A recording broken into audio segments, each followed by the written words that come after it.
Hello everyone, welcome back my YouTube channel. My name is Kulfasha और आप सभी देख रहे हैं मेरा official channel DU education club. I hope आप सभी ठीक होंगे और अपनी अपनी स्टडी बहुत अच्छे से कर रहे होंगे। देखिए, आज की जो हमारी वीडियो होने वाली है वो मोस्ट इंपॉर्टेंट होने वाली है, क्योंकि आज की इस वीडियो में हम लोग सेमेस्टर 5th का जो पॉलिटिकल साइंस का क्वेश्चन पेपर है उसको डिस्कस करने वाले हैं। और ये जो पॉलिटिकल साइंस है इसका नाम है अंडरस्टैंडिंग गांधी। देखिए, ये जो क्वेश्चन पेपर है बहुत ज़्यादा इंपॉर्टेंट होने वाला है, क्योंकि मोस्टली सोल में जो क्वेश्चंस होते हैं वो रिपीटेड होते हैं, तो इससे भी रिपीट होने वाले हैं। अगर रिपीट भी नहीं होंगे तो आपको एक तरह से पता चल जाएगा कि सोल में किस तरह से क्वेश्चन पूछे जाते हैं, और मैं आपको फुल एक्सप्लेनेशन दूंगी कि किस क्वेश्चन का किस तरह से आपको आंसर लिखना है और किस तरह से उसे अटेम्प्ट करना है। देखिए, ये जो क्वेश्चन पेपर है ये टोटल आपका 75 मार्क्स का है। और देखिए, ये जो क्वेश्चन पेपर है इसके अंतर्गत आप सारी ही बुक्स के जो क्वेश्चंस हैं वो देख पाएंगे कि किस तरह से कौन से क्वेश्चंस को किस तरह से लिखा जा सकता है, या उसका जो क्वेश्चंस है वो किस तरह से बन सकते हैं। तो आपको थोड़ी सी नॉलेज हो जाएगी कि किस तरह से क्वेश्चन आएंगे। ठीक है। और देखिए, मैंने आप लोगों के लिए एक और वीडियो बनाई थी जिसमें मैंने आपको बताया था कि किस तरह से आपको क्वेश्चन का आंसर अटेम्प्ट करना है। तो अगर आपने वो वीडियो नहीं देखी है तो आप डिस्क्रिप्शन बॉक्स में आपको वहाँ लिंक मिल जाएगा, आप उसको चेक ज़रूर कीजिएगा। अदरवाइज़ आप मेरे यूट्यूब चैनल पर विजिट कर सकते हैं, वहाँ भी आपको वो वीडियो मिल जाएगी। चलिए फिर हम लोग बिना देरी करे इस क्वेश्चन पेपर की स्टार्टिंग करते हैं। जैसे कि आप देख सकते हैं यहाँ थोड़े से निर्देश हैं जो कि स्टूडेंट को पढ़ने आवश्यक होते हैं। देखिए, ये जो क्वेश्चन पेपर है इसका उत्तर या तो आप अंग्रेजी लैंग्वेज में लिख सकते हैं या फिर हिंदी में लिख सकते हैं। दोनों में से आपको सिर्फ एक लैंग्वेज का चयन करना है, जिसमें भी आप चाहें उसमें लिख सकते हैं, कोई भी प्रॉब्लम वाली बात नहीं है। ठीक है। और यहाँ ये एक और निर्देश है कि यहाँ कुछ क्वेश्चंस हैं, लेकिन आपको उन क्वेश्चन में से सिर्फ 4 के उत्तर ही देने हैं। ज़्यादा ओवर स्मार्ट बनने की ज़रूरत नहीं है कि आप इसको देखो ही नहीं। तो आपको ये सिली मिस्टेक नहीं करनी है, आपको ये ज़रूर देखना है कि आपको कितने क्वेश्चंस अटेम्प्ट करने हैं। और देखिए, सभी के अंक जो हैं वो बराबर हैं, यानी सभी प्रश्नों के जो मार्क्स हैं वो इक्वल होने वाले हैं, तो आप कोई भी 4 अटेम्प्ट कर सकते हैं। ठीक है। चलिए फिर बिना देरी करे हम आज की इस क्वेश्चन पेपर को देख लेते हैं। जैसे कि आप देख सकते हैं, जो हमारा फर्स्ट क्वेश्चन होने वाला है वो है गांधी के स्वराज की अवधारणा की विवेचना कीजिए। यानी जो गांधी जी के स्वराज की अवधारणा थी उसकी विवेचना आपको करनी है। पहले आपको गांधी जी के बारे में बताना है, फिर गांधी जी की जो विचारधारा थी, स्वराज की विचारधारा, उसके बारे में आपको इस क्वेश्चन में बताना है। ठीक है।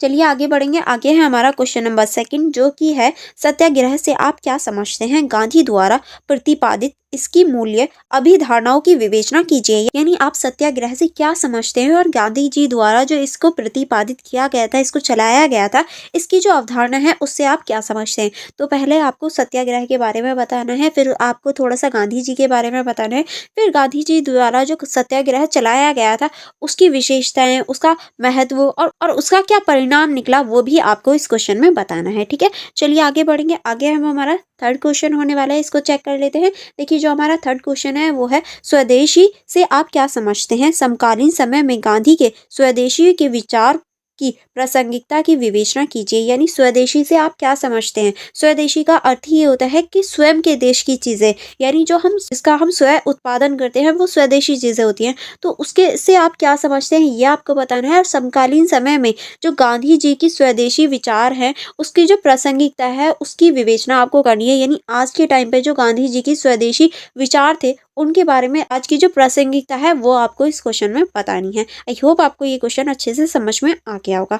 नेक्स्ट क्वेश्चन है हमारा क्वेश्चन नंबर 4, जिसमें पूछा गया है हिंद स्वराज में आधुनिक सभ्यता के विभिन्न पहलुओं पर गांधी द्वारा की गई आलोचनाओं की विवेचना कीजिए। यानी जो हिंद स्वराज है उसमें जो आधुनिक सभ्यता है उसको लेकर जो भी पहलू थे या जितने भी पहलू थे उसमें गांधी द्वारा जो आलोचना की गई है वो आपको बताना है। यानी गांधी जी द्वारा जो आधुनिक सभ्यता है उसको लेकर क्या क्या आलोचना की गई है वो आपको इस क्वेश्चन में बतानी है। ठीक है।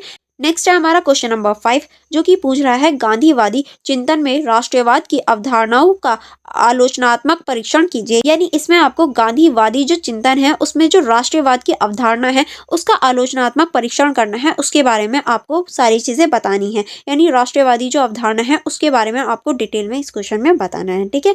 नेक्स्ट क्वेश्चन है हमारा क्वेश्चन नंबर 6, जो कि पूछ रहा है गांधी की सांप्रदायिकता एकता के विचारों का विश्लेषण कीजिए। यानी गांधी की जो सांप्रदायिकता एकता के विचार हैं उसके बारे में आपको विश्लेषण करना है, उसके बारे में आपको डिटेल में बताना है। आई होप आपको ये भी क्वेश्चन अच्छे से समझ में आ गया होगा और आपको कोई भी कन्फ्यूजन नहीं होगी। अगर आपको कोई कन्फ्यूजन हो या कोई प्रॉब्लम हो तो आप मुझसे कमेंट बॉक्स में पूछ सकते हैं।